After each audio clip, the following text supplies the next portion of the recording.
Assalamualaikum warahmatullahi wabarakatuh. Waalaikumsalam warahmatullahi wabarakatuh. Alhamdulillahillazi asra bi'abdihi laylan minal masjidil harami ilal masjidil aqsa. Wassalatu wassalamu ala sayyidina Muhammadin alladhi kanat hasanatuhu la tuhsa wa ala alihi wa ashabihi ahli sidqi wat tuqa, amma ba'du. Saudara-saudara hadirin yang berbahagia, manusia ini hidup dalam 3 dimensi waktu: masa lalu, masa sekarang, dan masa yang akan datang.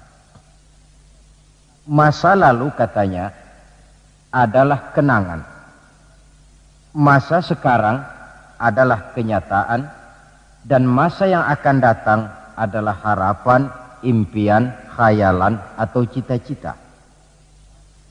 Orang yang baik sesungguhnya adalah orang yang pandai mengambil pelajaran dari masa lalu untuk dapat menentukan sikap pada hari ini dan sekaligus merencanakan hari yang akan datang. Sehingga hari ini harus lebih baik daripada kemarin, dan besok harus lebih baik daripada hari sekarang ini. Dalam konteksnya dengan itulah kita pada pertemuan kali ini akan membicarakan tentang hikmah Isra dan Mi'raj. Satu peristiwa masa lampau yang tetap tidak kehilangan relevansinya untuk kita jadikan pelajaran bagi kita yang hidup di penghujung abad ke-20 ini. Kalau kita perhatikan, hampir setiap bulan dalam Islam ini mempunyai nilai-nilai sejarah. Kalau kita bicara Muharram misalnya, kita diingatkan dengan peristiwa hijrah. Kita bicara Ramadan, diingatkan dengan peristiwa nuzulul Quran. Kita bicara bulan Zulhijjah, diingatkan dengan peristiwa kurban. Kita bicara bulan Syawal, diingatkan dengan Idul Fitri. Kita bicara bulan Rabiul Awal, diingatkan dengan Maulid Nabi. Dan kalau kita bicara bulan Rajab, kita diingatkan kepada peristiwa Isra dan Mi'raj. Sebagai yang kita maklum, Quran itu memang bukan kitab sejarah, tetapi Al-Quran banyak menceritakan peristiwa-peristiwa bersejarah. Dan kalau kita perhatikan gaya bahasa yang digunakan oleh Al-Quran di dalam menceritakan peristiwa-peristiwa bersejarah itu berbeda satu dengan lainnya. Istimewa sekali bahwa untuk menceritakan peristiwa Isra dan Mi'raj, Allah memulai ayatnya dengan menggunakan kalimat tasbih.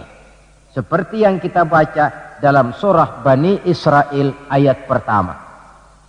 Subhanallazi asra bi'abdihi laylan minal masjidil harami ilal masjidil aqsa.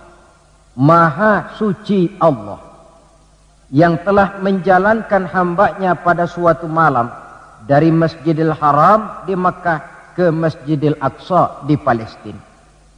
Mari kita coba dekati ayat ini per kalimat untuk memudahkan pengertian kita di dalam memahami peristiwa Isra dan Mi'raj ini. Ayat ini dimulai dengan kalimat subhanallazi. Dalam ilmu balaghah, kalimat semacam ini disebut dengan kalimat ijaz, yaitu kalimat yang redaksinya ringkas namun isinya padat.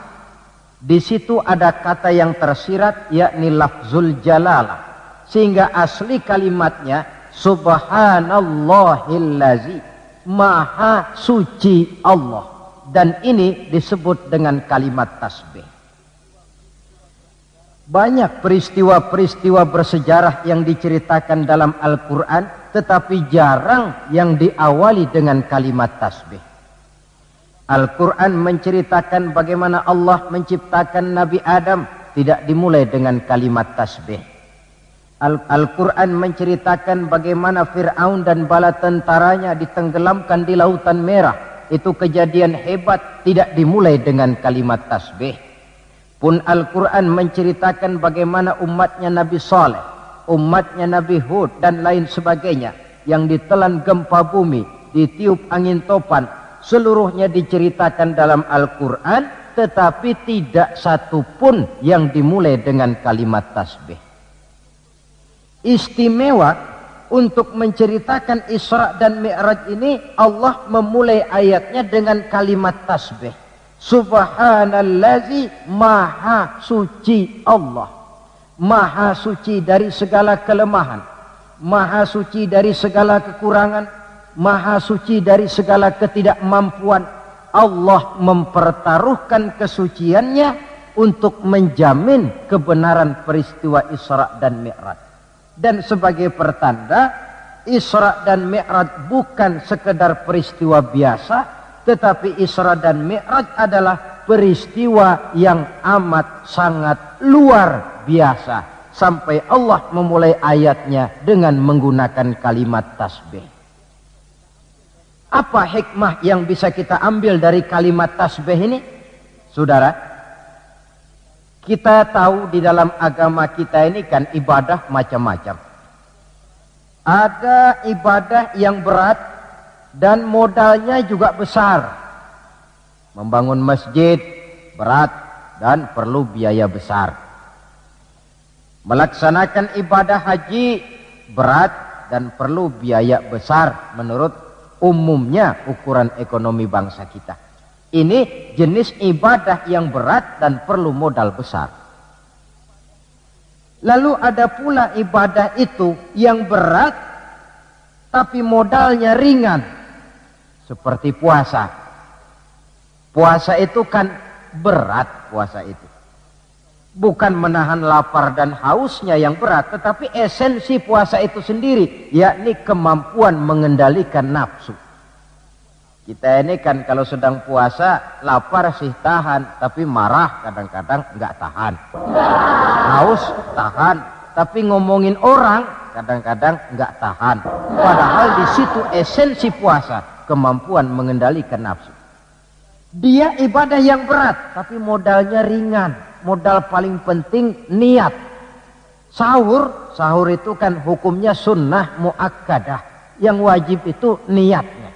Ini jenis ibadah yang berat tapi modalnya ringan. Lalu ada pula ibadah itu yang ringan, modalnya pun ringan. Agama menyebutnya dengan kalimatut thayyibah. Ucapan-ucapan yang baik yang dibanyak diajarkan oleh agama kita. Bertemu teman, assalamualaikum, ibadah.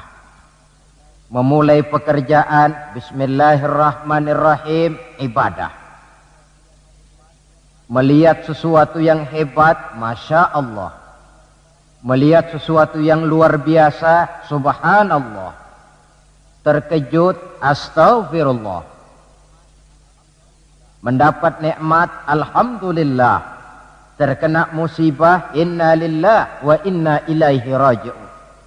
Ibadah dengan modal yang ringan berupa mengucapkan kata-kata yang baik yang banyak diajarkan oleh agama kita. Ini kan ringan. Orang tidak perlu syarat toharoh, orang tidak punya wudhu itu istighfar boleh. Tidak punya wudhu itu baca sholawat boleh. Membiasakan ucapan-ucapan yang baik di dalam kehidupan. Itu hikmah yang kita ambil dari kalimat subhanallazi. Kalimat selanjutnya asra.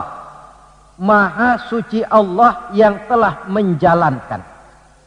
Asal kalimat asra ini sara yasiru.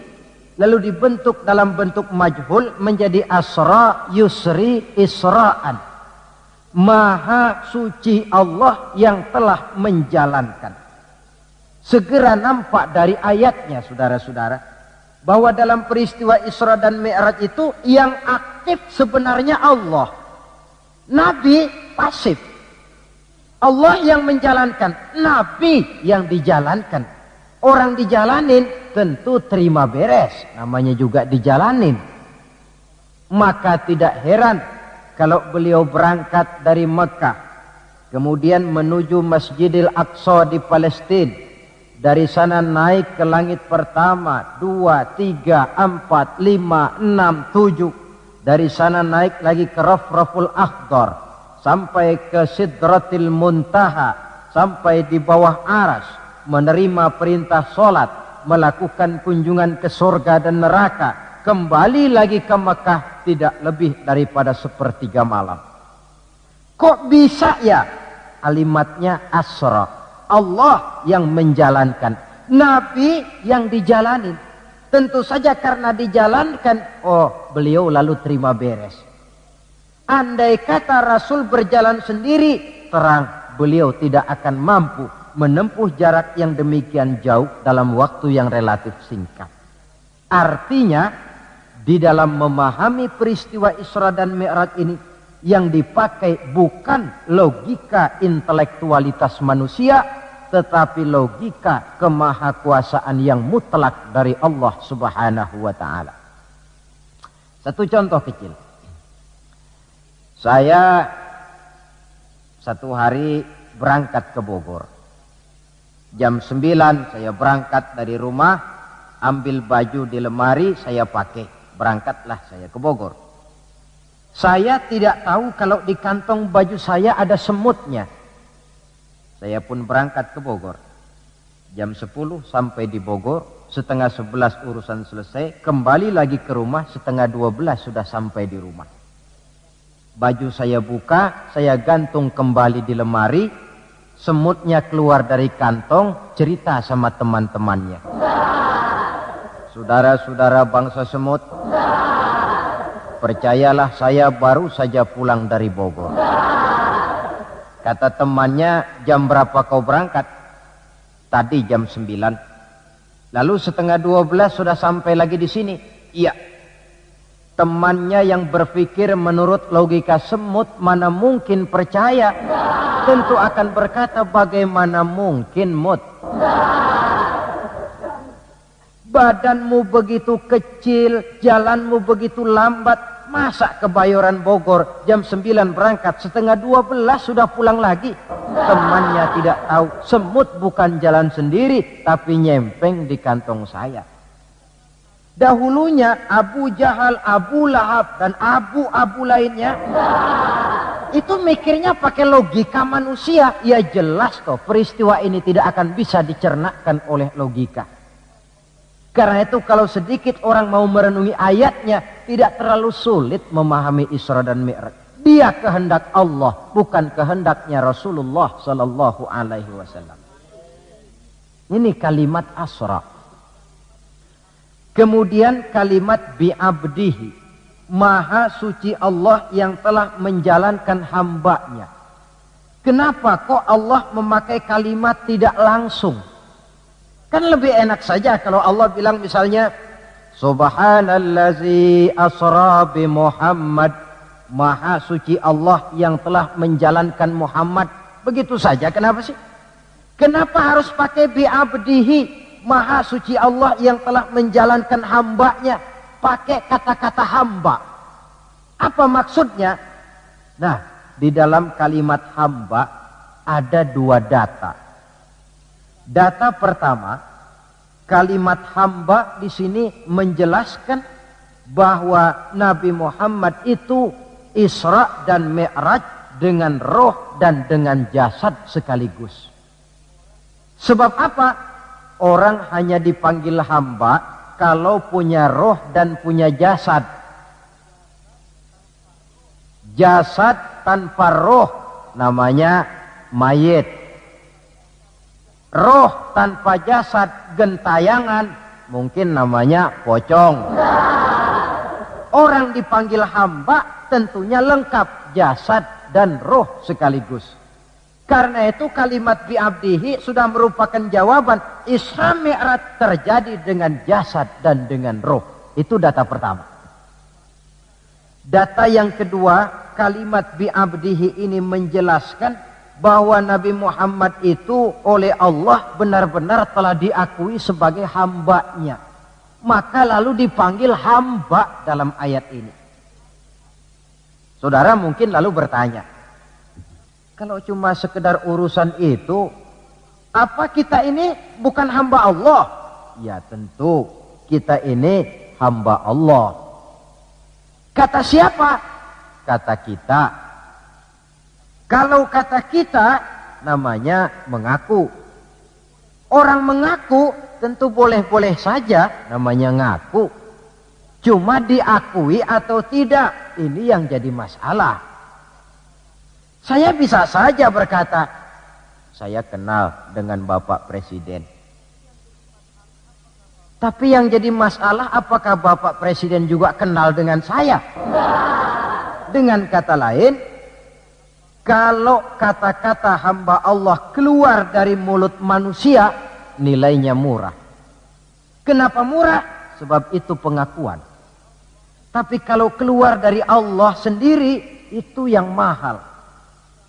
Maksudnya bagaimana? Berapa banyak manusia di dalam hidup ini, mulutnya berkata saya hamba Allah, tapi perbuatannya membuktikan dia hamba dunia, hamba nafsu, budak jabatan, budak pangkat, budak harta. Tidak sesuai antara ucapan dengan perbuatannya.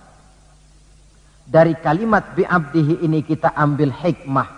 Sekali kita menjadi hamba Allah, jangan menghamba kepada yang selain Allah. Sebab syahadat yang kita ucapkan punya konsekuensi. Asyhadu an la ilaha illallah. Saya bersaksi tidak ada Tuhan melainkan Allah. Maka itu berarti saya tidak akan menyembah kecuali hanya kepada Allah. Saya tidak akan pernah takut kecuali hanya kepada Allah. Saya tidak akan pernah minta tolong kecuali hanya kepada Allah. Saya tidak akan menggantungkan hidup kecuali hanya kepada Allah. Saya tidak akan pernah takut kecuali hanya kepada Allah. Konsekuensi yang logis daripada ucapan kalimat syahadat itu. Sekali kita menghamba kepada Allah, jangan menghamba kepada yang selain Allah. Adapun Nabi sebelum dipanggil bi'abdihi dalam ayat ini, kita baca dari sejarah. Tahun-tahun sebelum beliau dipanggil dengan kalimat bi'abdihi, tahun kelabu, amul huzni dalam sejarah itu, tahun duka cita. Beliau ditinggal oleh paman tercinta Abu Thalib. Setelah paman tercinta meninggal, istri tercinta pun wafat, Khadijah. Wafat kedua pelindung ini, makin meningkat gangguan kafir Quraisy. Dihina, dicemoohkan, dicaci maki, dilontari dengan kotoran unta, bahkan akan diancam untuk dibunuh. Lulus menghadapi semua itu, Allah panggil beliau bi'abdihi. Seolah-olah Allah mengatakan, Muhammad itu betul-betul hambaku, tidak bergeser nilai kehambaannya apapun yang menimpa dia. Saudara hadirin yang saya hormati, ini kalimat bi'abdihi.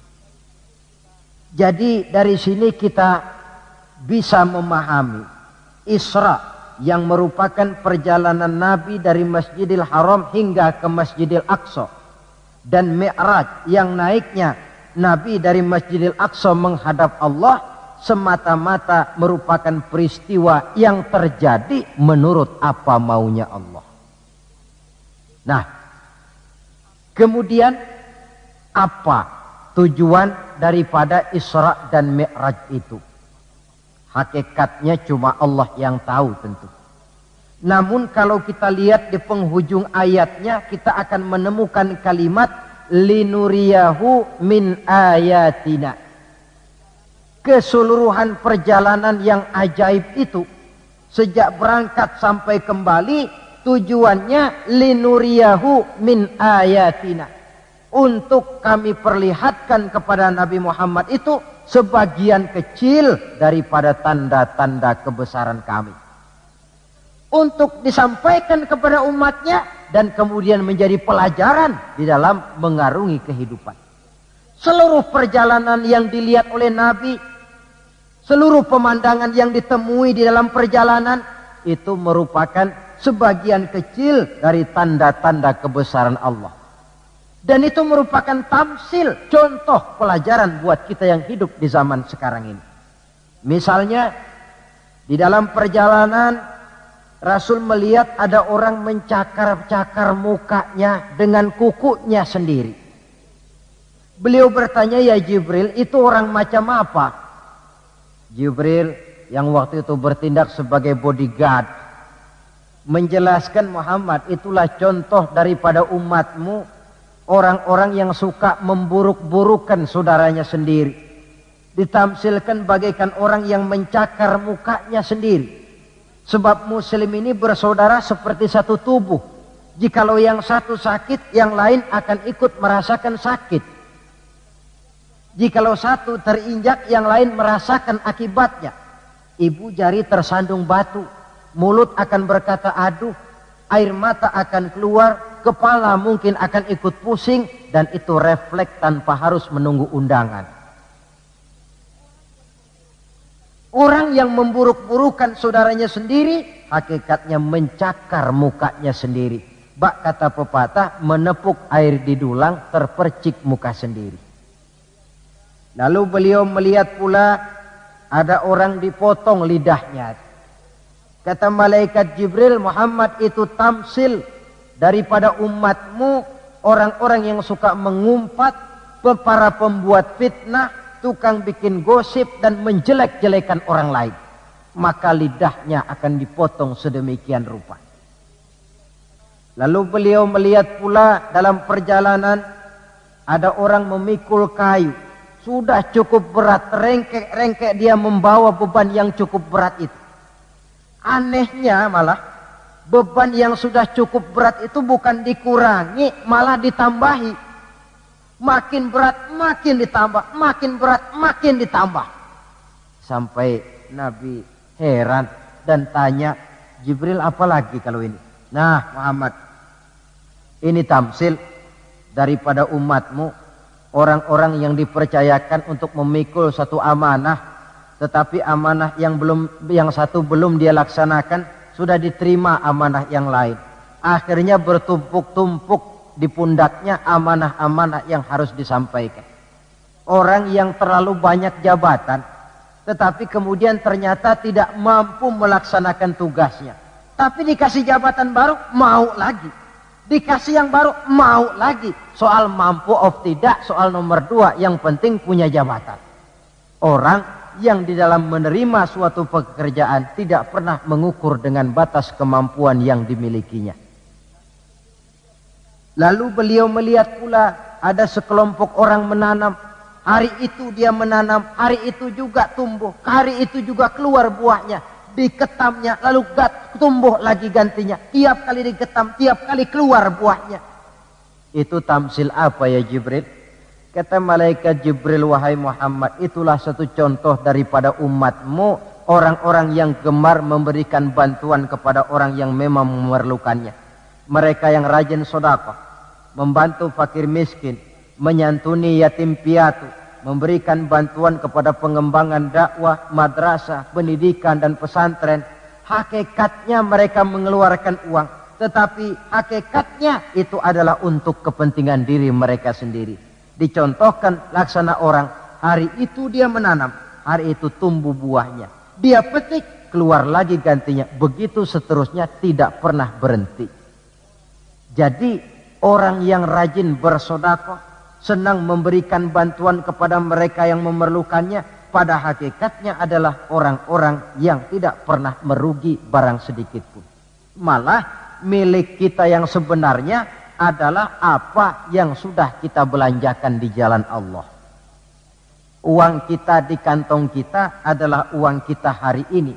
Besok barangkali uangnya sopir taksi.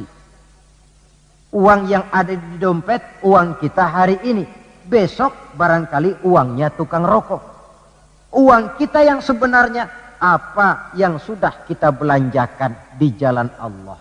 Baik dalam bentuk zakat, infak, sedekah dan lain sebagainya. Tentu banyak peristiwa yang dilihat oleh Nabi di dalam perjalanan yang seluruhnya merupakan pertanda kebesaran dari Allah Subhanahu wa taala.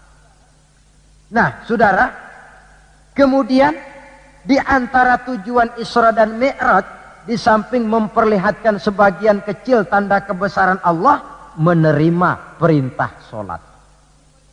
Dari segi menerimanya saja sholat itu sudah istimewa. Coba kita lihat. Allah perintah kita puasa.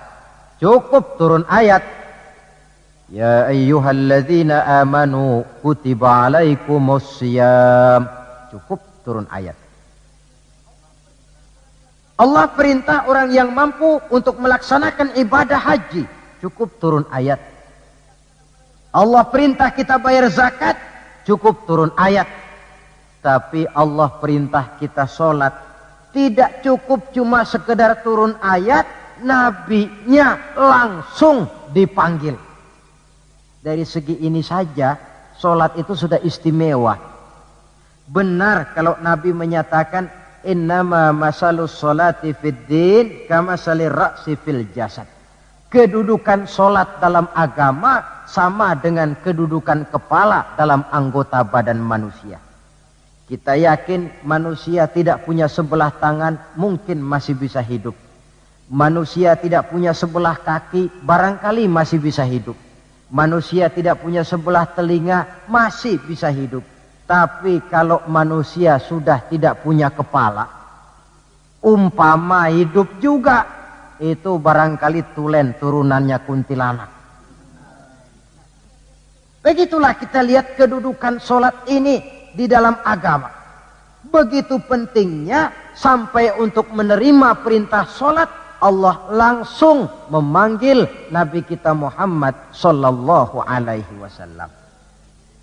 Saudara hadirin yang saya hormati, apa sih sebenarnya perlunya kita sholat itu? Tidak untuk menggembirakan Allah. Se-ASEAN orang tidak ada yang sholat, Allah tidak akan pensiun. Jangan lagi kita berpikir, barangkali kalau kita se-Jakarta ini tidak sholat, Allah rugi. Tidak.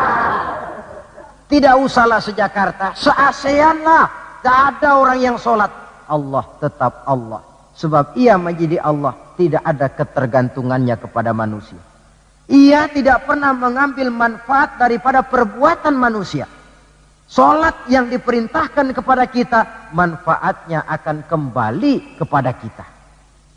Apa sih manfaat salat itu dalam hidup ini? Untuk menjawab apa manfaat salat, coba kita lihat. Ayat yang memerintahkan sholat itu selalu oleh Allah dimulai dengan kata aqimis sholah. Tidak ada i'malis sholah, if'alis sholah. Tidak. Mesti aqimis sholah. Dirikan sholat. Bukan kerjakan. Tapi dirikan. Maaf saudara. Mungkin di antara kita sudah banyak yang mengerjakan sholat. Tapi belum banyak yang mendirikan sholat. Apa bedanya Pak mengerjakan sholat dengan mendirikan sholat itu? Kalau mengerjakan sholat itu cuma asal sekedar gugur kewajiban. Kadang-kadang keluar sholat Jumat nukar sendal. Mentang-mentang khotibnya khutbah. Saudara-saudara kaum muslimin, ambillah yang baik, tinggalkan yang buruk. Lalu keluar praktek. Padahal sholat, di situ kita lihat bahwa orang macam ini sebenarnya hanya sekedar baru mengerjakan sholat, belum mendirikan sholat. Padahal agama menuntut kita dirikan sholat. Apa pengertian mendirikan sholat itu? Mendirikan sholat artinya mengerjakan sholat dengan betul, cukup syarat rukunnya, selesai sholat, ajaran sholat diterjemahkan di luar sholat. Itu artinya mendirikan sholat. Jadi ada istimrar, kontinuitas, kesinambungan kata orang sekarang. Pada waktu dia mengerjakan sholat kelihatan khusyuknya. Setelah selesai dia sholat kembali ke masyarakat, kembali ke tempat tugas, ajaran sholat diterjemahkan di sana. Nah, saudara hadirin, apa ajaran sholat yang harus kita terjemahkan dalam hidup, yang artinya ini merupakan manfaat daripada sholat? Pertama, Salat mengajarkan kita satu sifat yang disebut rendah hati, at-tawadhu. Rendah hati bagaimana? Anggota badan kita yang paling kita hormatikan kepala. Kalau bergurau dengan teman, dipukulnya tangan kita, masih senyum kita. Dipegangnya kaki, masih senyum kita. Tapi kalau sudah kepala, marah.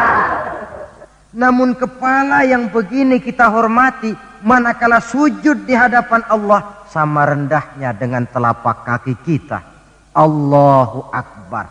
Selesai sholat, kembali ke masyarakat, sombongnya hilang. Ini mendirikan sholat. Sebab apa?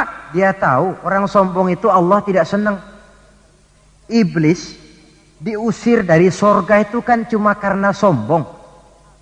Diperintah sujud kepada Nabi Adam, dia tidak mau.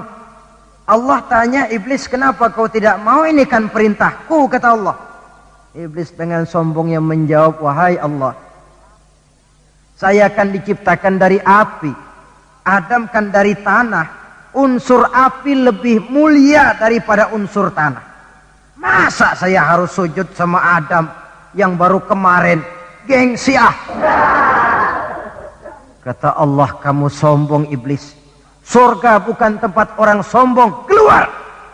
Iblis diusir dari surga. Jadi kira-kira sajalah yang sudah di surga itu sombong saja diusir. Apalagi kita yang masih di dunia ini. Dalam segala bentuknya, sombong itu Allah tidak senang. Sombong ilmu, Allah tidak senang. Mentang-mentang punya ilmu agama, tepuk-tepuk dada, nih saya satu-satunya ustadz di sini. Semuanya mesti ngaji sama saya ya. Kalau tidak ngaji sama saya, Islamnya kurang tapi sah. Sombong dengan ilmu. Sombong harta, ibu-ibu, Allah juga tidak senang. Sombong pangkat pun demikian juga, yang wajar-wajar sajalah kita dalam hidup. Tawadhu. Yang kedua, sholat mengajarkan kita untuk ikhlas. Berbuat tanpa pamrih. Kalau sudah Allahu Akbar, itu sudah karena Allah. Orang mau puji atau tidak, mau tahu atau tidak, mau dengar atau tidak, yang penting Allah. Tertanam keikhlasan. Bagaimana orang yang ikhlas dalam berbuat itu? Maaf-maaf.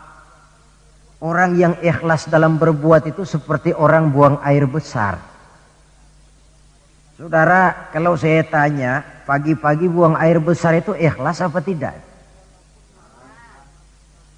Walaupun malam saudara habis makan enak, sate, opor ayam, buahnya anggur, apel, besok pagi dibuang, ikhlas.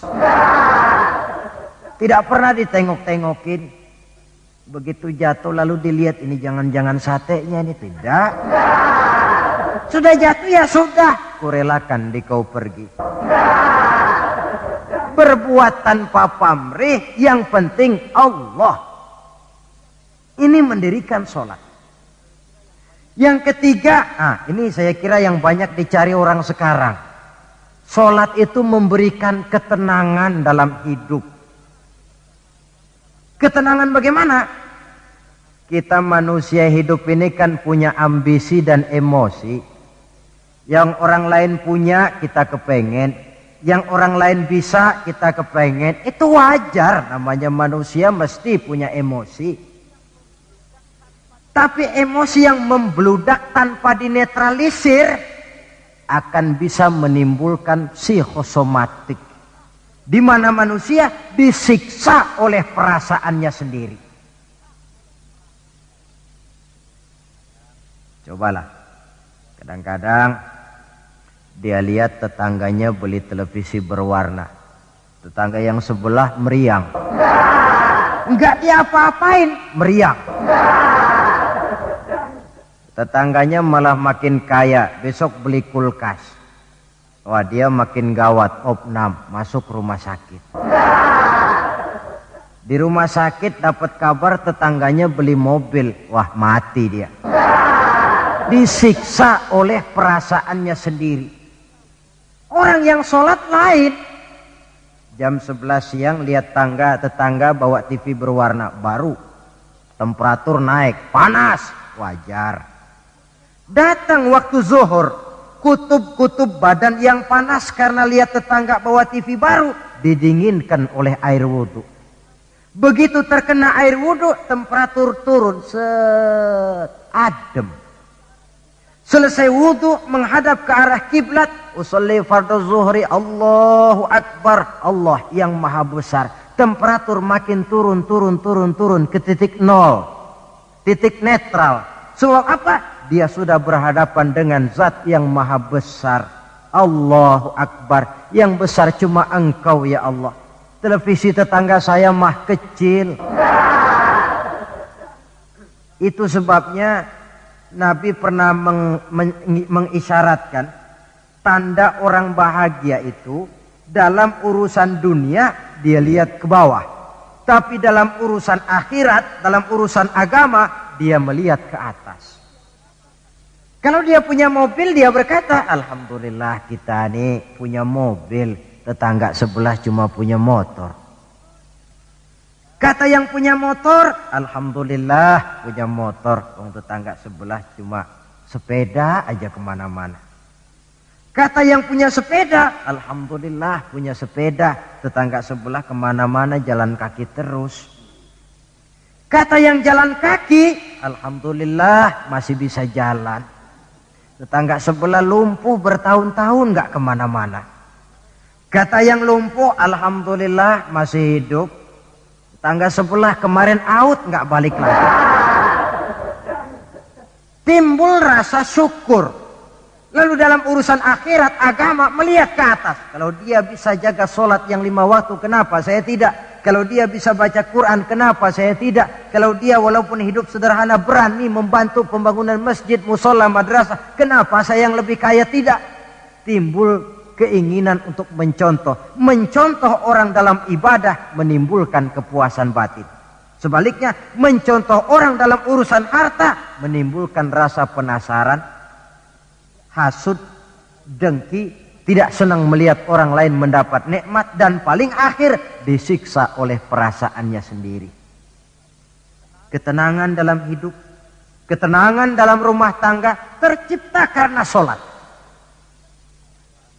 Cobalah, kalau seorang istri, suami ahli sholat, istrinya sholat, jam 4 bangun, dibangunkan istrinya, bu mari sudah menjelang subuh, ayolah kita ambil air wudhu berangkat. Selesai dia ambil air wudhu, dia sunnah qobliyahnya 2 rakaat. Kalau dekat ke musola masjid, jamaah ke musola masjid. Kalau jauh, jamaah di rumah. Nikmat rumah tangga muslim itu. Si suami jadi imam, istri jadi makmum. Suami takbir, istri takbir. Suami ruku, istri ruku. Suami sujud, istri sujud. Selesai sholat, assalamualaikum warahmatullah, assalamualaikum warahmatullah. Si istri mencium tangan suaminya, bang, kalau tadi siang banyak dosa saya, maafkan bang.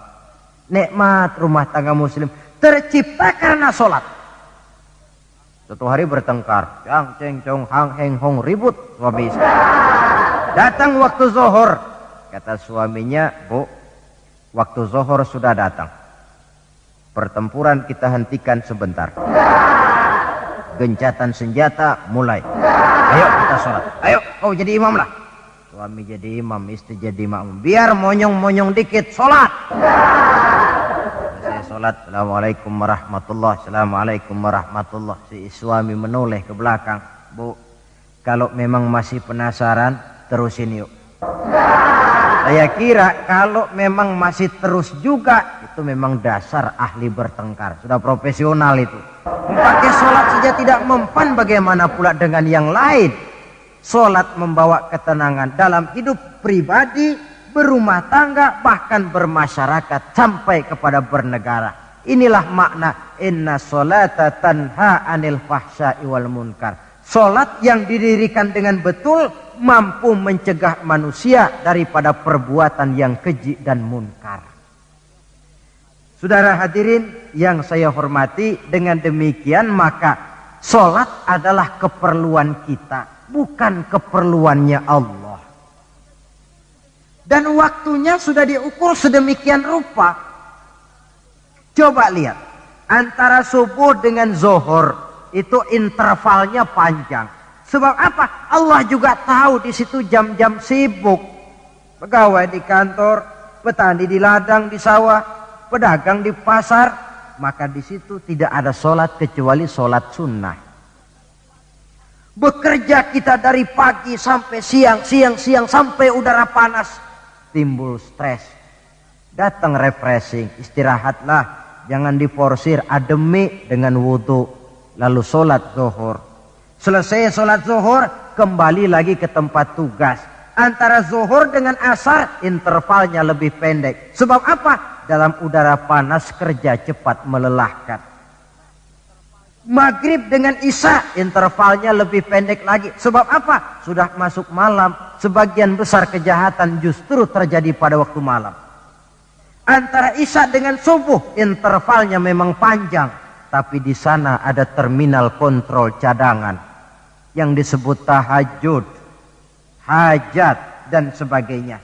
Terminal-terminal kontrol cadangan untuk menjaga stabilitas temperatur batin manusia. Jadi dengan demikian, kalau diabaikan, kerugian untuk manusia sendiri. Sebab hakikatnya Allah tidak pernah mengambil manfaat daripada amal dan perbuatan manusia itu. Nah, saudara-saudara, dari uraian yang singkat ini kita ambil beberapa kesimpulan. Pertama, Isra dan Mi'raj adalah maunya Allah. Kita manusia punya kemauan, Allah juga punya kemauan.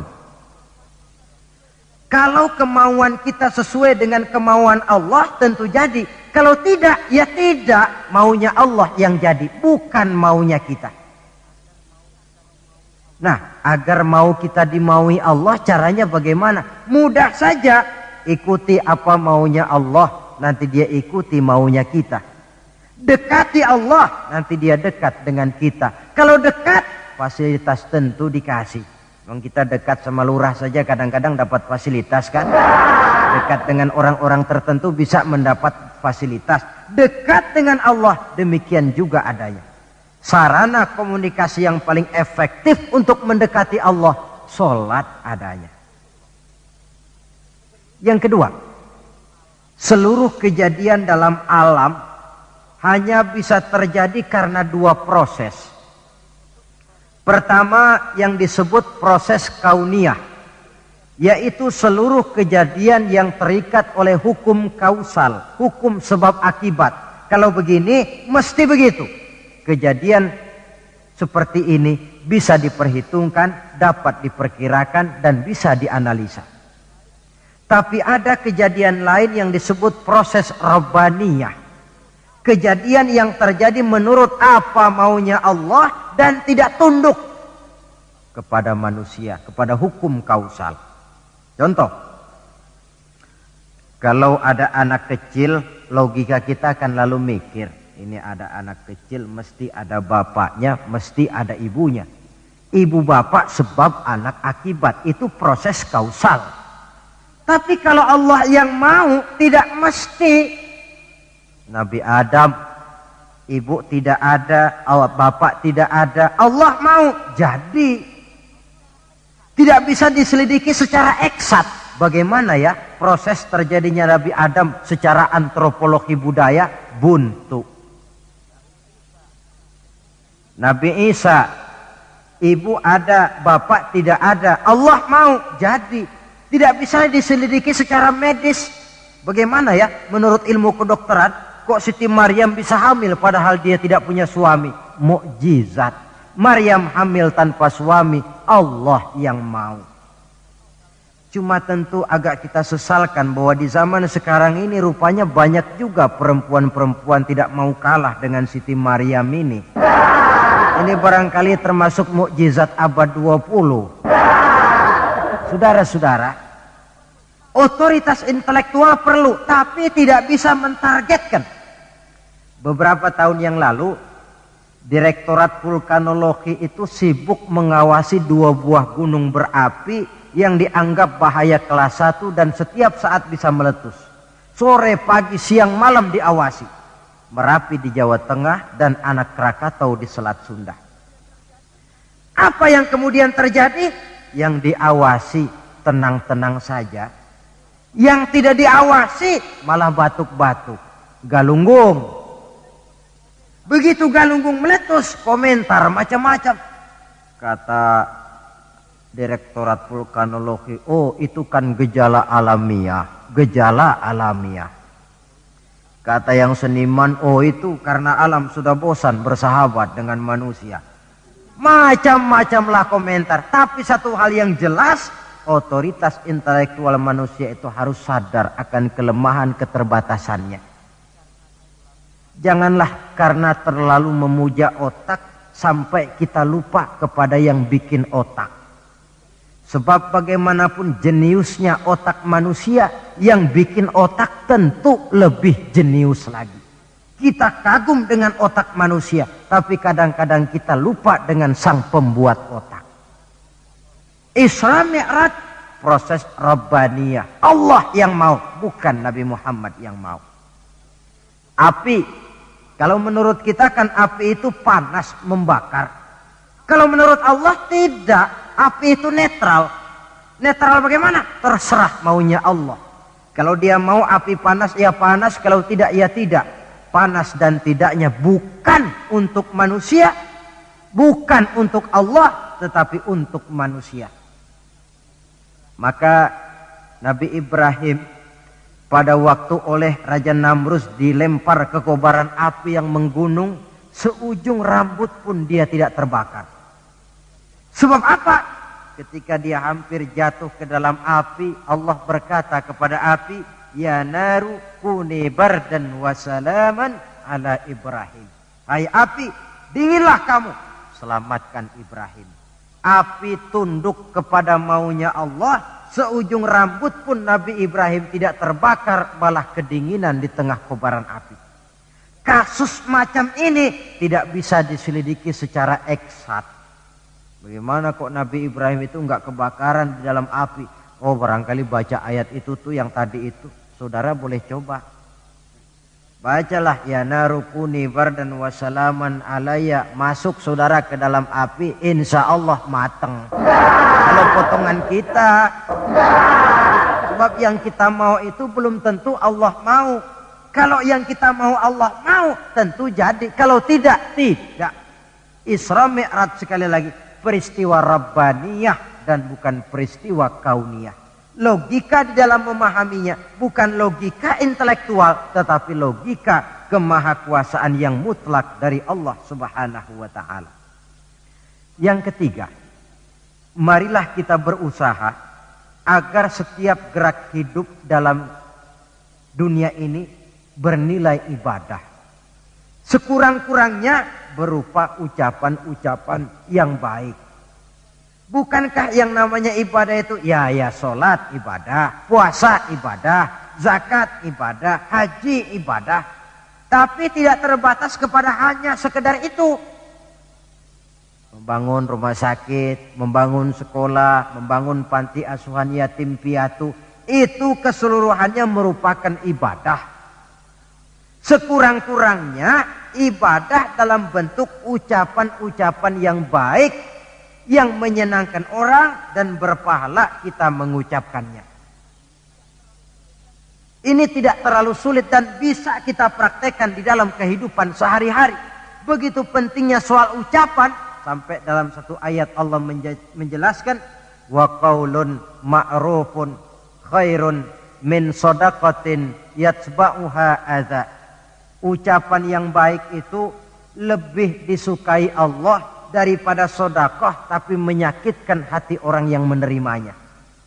Sedekah itu pahalanya besar tentu, tapi kalau menyakitkan hati orang yang menerima, lebih baik ngomong yang enak-enak sajalah. Termasuk ini kalimatut thayyibah, ucapan yang baik. Yang keempat, marilah kita menjaga stabilitas kita sebagai hamba Allah. Miskin hamba Allah. Jadi orang kaya tetap hamba Allah. Orang biasa hamba Allah. punya pangkat, jabatan, kedudukan, tetap hamba Allah. Dalam keadaan bagaimanapun posisi kita, nilai kehambaan jangan bergeser adanya. Yang kelima, Isra Mi'raj sesungguhnya merupakan batu ujian. Setelah terjadi peristiwa Isra Mi'raj, kelihatan mana yang loyang, mana yang emas, mana yang batu kerikil, mana yang mutiara dan intan.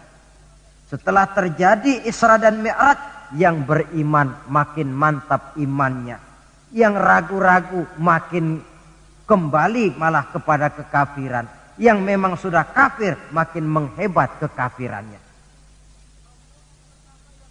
Rombongan pertama yang makin mantap imannya diwakili oleh Abu Bakar Siddiq. Sehingga ketika diceritakan orang kepadanya, wahai Abu Bakar, sahabatmu Muhammad itu sudah gila dia. Gila bagaimana? Masa dia cerita katanya tadi malam dia dari Masjidil Aqsa, lalu sekarang sudah ada di Mekah lagi. Betul dia cerita macam itu? Betul. Saudara, kalau memang Muhammad yang cerita macam itu, jangankan cuma sekedar sampai Masjidil Aqsa di Palestina, lebih daripada itu pun kalau dia yang memang betul cerita, saya percaya. Makin mantap. Yang ragu-ragu malah ada yang kembali kepada kekufuran. Yang kafir malah makin menghebat kekafirannya. Maka Isra Mi'raj merupakan ujian bagi umat untuk menyaring, merupakan filter mana umat Nabi yang benar-benar yakin dengan iman, dan mana yang setengah-setengah, dan mana yang murtad, kemudian mana yang ingkar dan kafir. Oleh karena itu, hakikatnya kejadian apapun yang kita alami dalam hidup, hendaklah berlaku seperti Nabi Sulaiman alaihi salam. Diberikan beliau kekuasaan, diberikan pengetahuan, diberikan harta yang banyak. Atas semua itu, beliau hanya berkata, hadza min fadli rabbi liyabluwani aashkuru am akfur.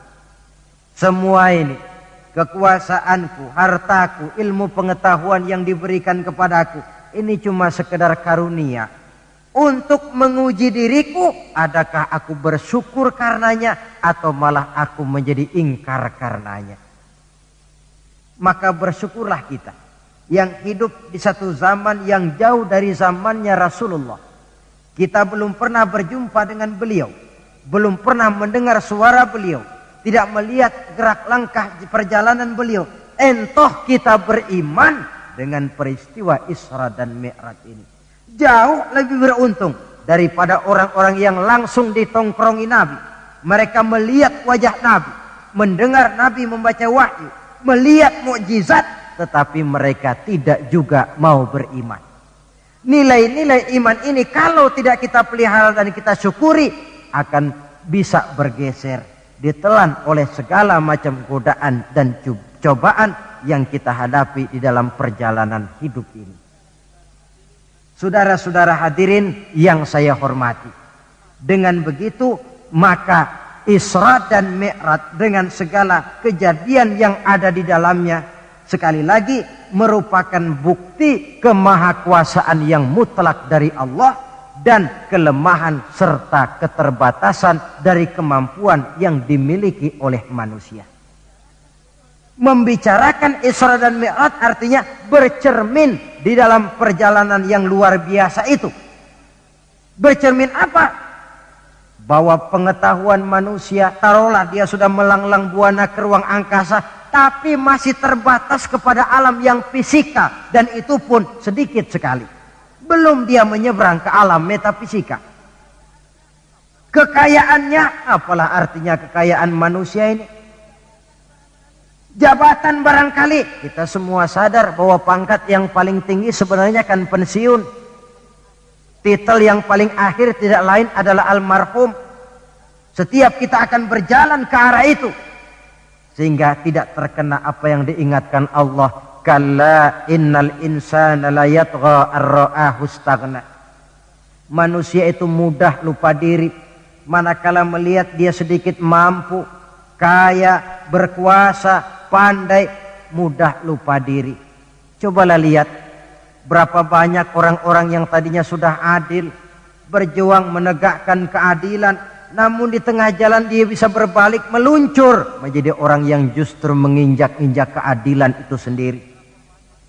Berapa banyak orang-orang yang tadinya sudah benar, berjuang menegakkan kebenaran, atau sekurang-kurangnya berniat untuk membela kebenaran, tapi di tengah jalan dia bisa berbalik menjadi orang yang justru hanya mau benar sendirian, walaupun tidak benar bagi orang lain.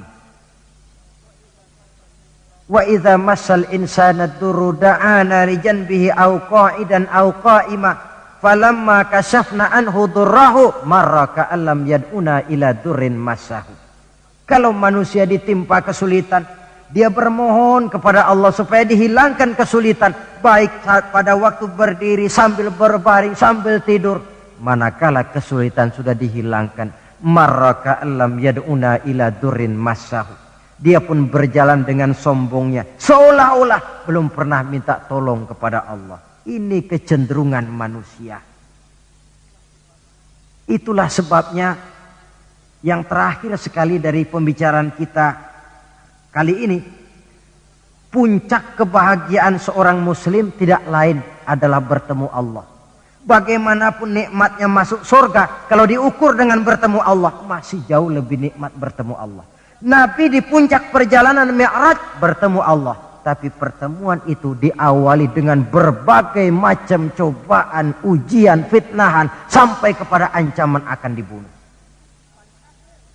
Paling akhir beliau mendapat perkenan bertemu Allah, puncak kebahagiaan hidup yang belum pernah diberikan kepada seorang pun manusia, baik sebelum atau sesudah beliau.